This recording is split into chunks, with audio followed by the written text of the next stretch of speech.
ассалому алайкум дӯстон, шумо дар видеои навбатии барномаи Чӣ гап дар шабакаи беҳтарин нокаутиҷӣ қарор доред ва мо барои шумо хабарҳои тозатарин ва муҳими имрӯзаро аз ҷаҳони варзиши ММА пешкаш мекунем. Дар ягон ҷо ба ҳузур шита лайка зер кунед, мо боша видеоролика сар мекунем.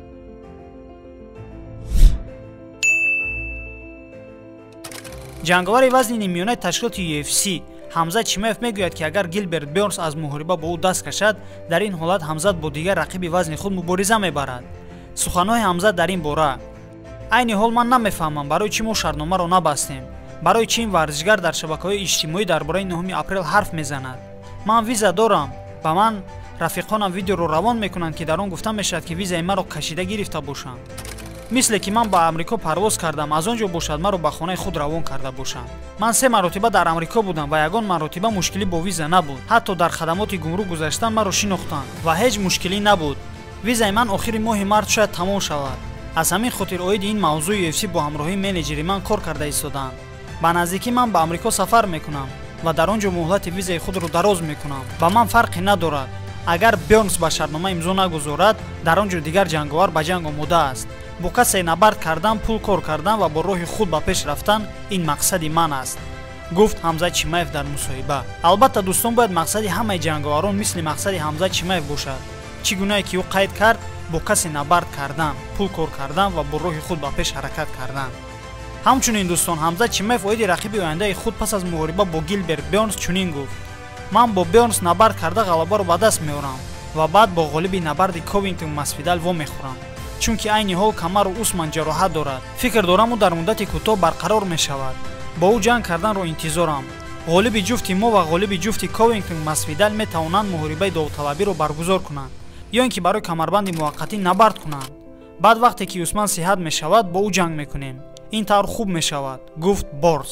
дӯстон, агар ҷанговари ташкилот ин гуна фикр дошта бошад, пас ҳамин тавр хоҳад шуд ва матчмейкерони ташкилоти UFC ин гуна вариантро аз назар гузаронда ғолиби ҷуфти Ковингтон ва Масвидалро бо ғолиби ҷуфти Ҳамзат ва Бёрнс ташкил мекунанд. ба фикри ман Ҳамзат Чимаев дуруст қайд кард ва шояд ки ҳамин тавр шавад.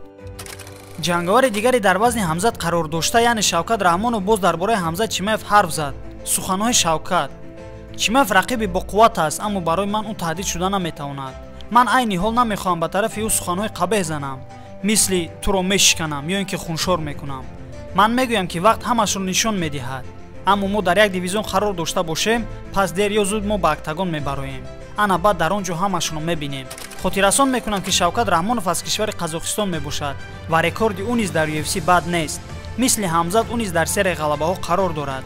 серияи ғалабаҳои Ҳамзат дар UFC 4-0 мебошад. аз серияи Шавкат бошад 3-0. хуб дӯстон, акнун мегузарем ба хабари асосии видео.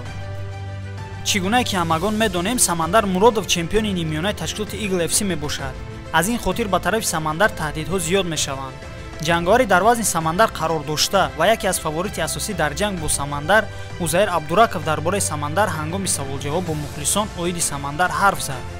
яке аз обуначиҳо оиди Самандар ба Узаир чунин савол дод: то ба Самандар мерасӣ?